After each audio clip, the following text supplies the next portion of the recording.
Greetings to all the participants once again. In today's session, let us finish up the last part of third unit that deals with mergers and acquisitions. Being the student of commerce and management since long, you might have heard this term merger and acquisition. Merger means integration of two or more than two firms together for a synergic benefit, for a mutual benefit. And merger, they actually happen very frequently in the industrial world. It is a very common thing. There are so many examples of mergers and acquisitions.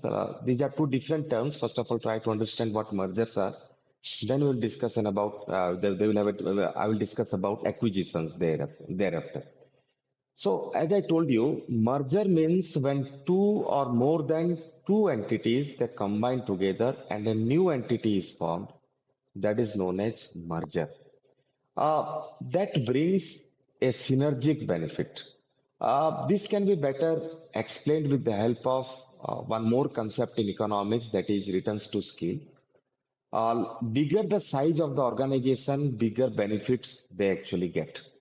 So when two or more than two entities they combine together, we call them as merged entity.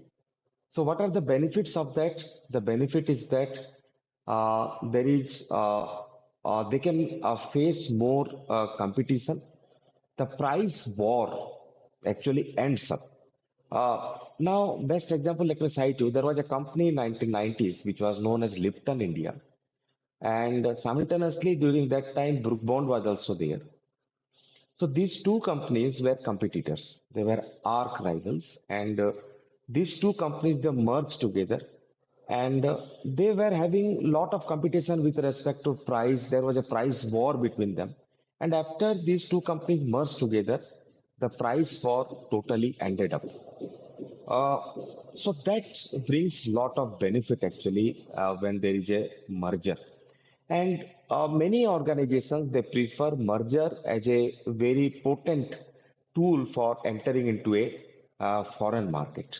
So they merge with a foreign entity and they can just work in that particular locality or a country.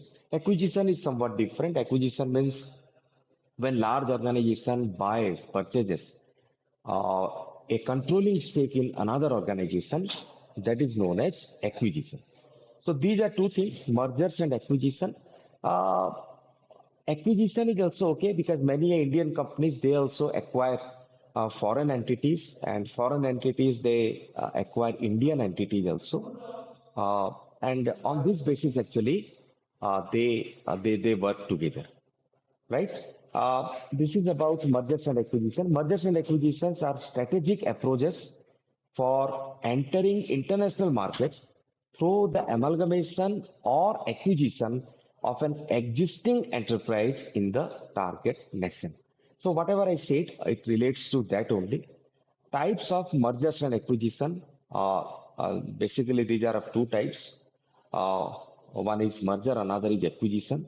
Two companies combine to form a new entity that is known as merger.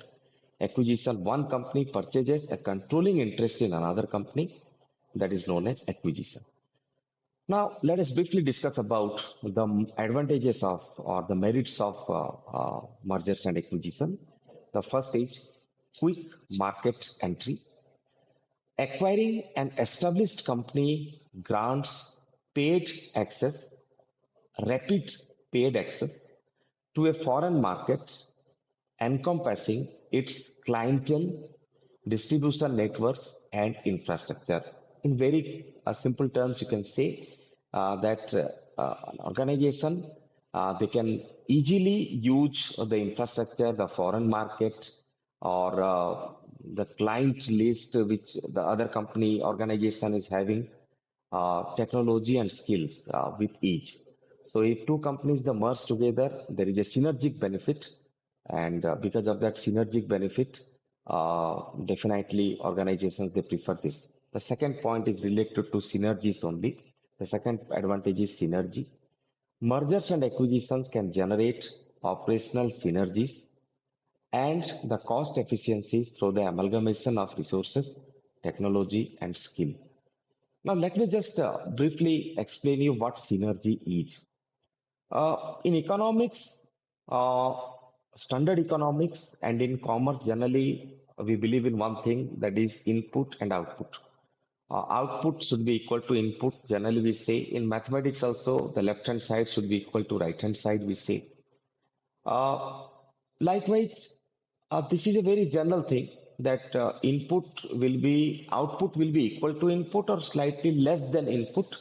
That is because of wastage during the processing or during the manufacturing part. But synergy is just the opposite concept. Synergy says that the output will be more than input. Now, how it can be practically possible? Yes, it can be practically possible because now let me cite you a best example. Suppose you have got a pipe of 5 centimeters diameter, and if you pass a full flow of water from that particular pipe for 2 to 3 minutes, if you measure the quantity, you keep it separately, and suppose just you increase the diameter of the pipe by double, twice. Suppose it was 4 centimeter prior to that. Suppose you make it 8 centimeter, and suppose you pass water from that particular pipe for the same duration and measure it. Then definitely you will find that the volume of water in your second experiment will be more than in the first experiment.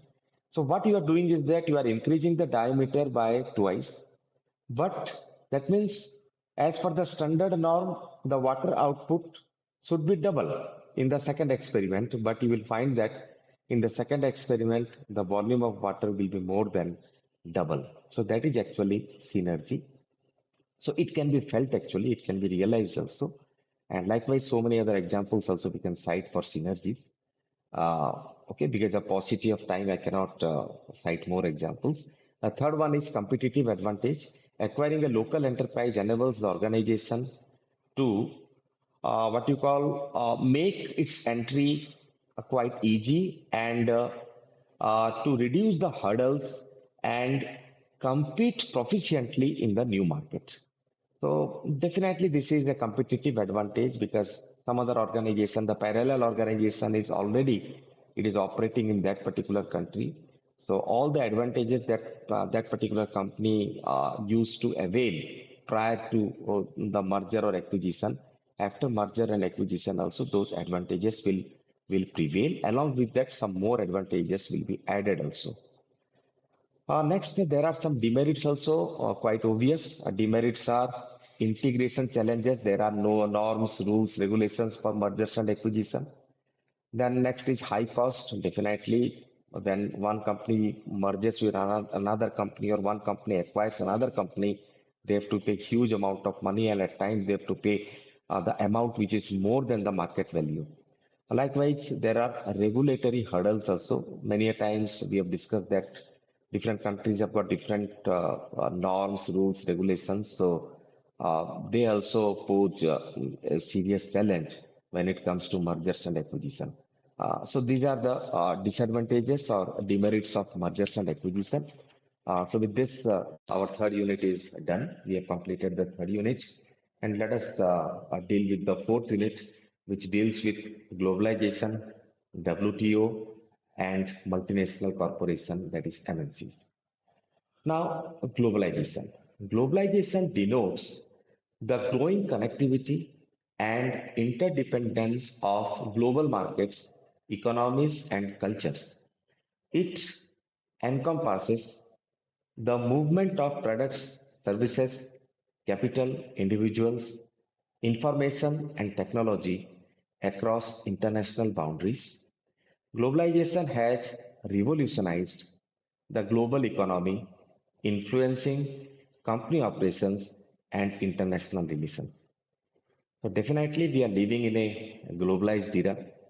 Since 1992 onwards, we are witnessing this particular phase, that is globalization. And we can say without any doubt that because of globalization only, we have grown by leaps and bounds. Our economy has grown by leaps and bounds since last 20 to 30 years.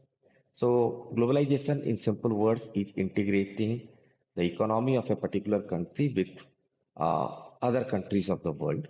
And that can happen when licensing system is liberalized, trade policies are liberalized, industry settlement is done with ease, restrictions are limited, they are reduced, export is given a good boost. Okay, so these are the ways through which globalization can happen. Now, stages of globalization broadly, there are three stages of globalization. The first one is globalization one. So this dates back to the medieval time, which took place between 1942 to 1800 AD. It lasted for around 300 years. It was mostly driven by exploration of new territories and formation of colonies by European power. So what British East India Company did, what the Dutch they were doing, and other European countries like France, what they were doing, they were expanding their territories. They are forming new colonies across the globe, and that was nothing but globalization one only. But it included exploitation also. That is a different thing. The era of mercantilism and the rise of global trade routes. So that Panama Canal was actually built, Suez Canal was built. So because of these discoveries and because of these constructions, actually, the global trade routes became very sophisticated and goods used to flow easily without much hurdle and at a much cheaper price. The nations sought to increase their wealth by acquiring colonies and controlling trade. Okay, so let me just share slides with you to make this is about mergers and acquisition, the first one that we discussed. Okay, just you can put a glimpse on this very briefly. Okay, types of mergers and acquisition. Now here the slide represents advantages of mergers and acquisition, disadvantages of mergers and acquisitions. So all these points we have discussed already. Okay, so then is globalization. This one also, right now, this is in the fourth unit. We are underway. So this is globalization one. Just now I discussed with you, driven by exploration. The second one is the era of mercantilism. The third one is nations sought to increase their wealth by acquiring colonies and controlling trade. The second one is globalization 2, the second phase of globalization. So it spans between 1800 AD to 2000 AD for a period of 200 years, marked by international revolution and advances in transportation, railways, shipping, and communication, that is through telegraph and telephone. Then next is international trade and multinational companies began to emerge. This was the phase when MNCs they came to limelight. This was the phase when World Wars took place. Two World Wars took place between this particular phase, and that was quite unfortunate. So, World Wars and the establishment of global institutions like United Nations also shaped this particular period. So, the aftermath of the World War was okay because after the World War, only United Nations came. It was formed. World Bank, IMF, they came into existence, and that was actually a very good happening, which took place after the World War. The next one is globalization 3. So this is post 2000. Right now we are there. We are witnessing this particular phase, globalization 3. It is characterized by the rise of digital revolution and advancements in information technology. So everyone knows that how digital transformation has revolutionized our lifestyle in last 10 to 15 years.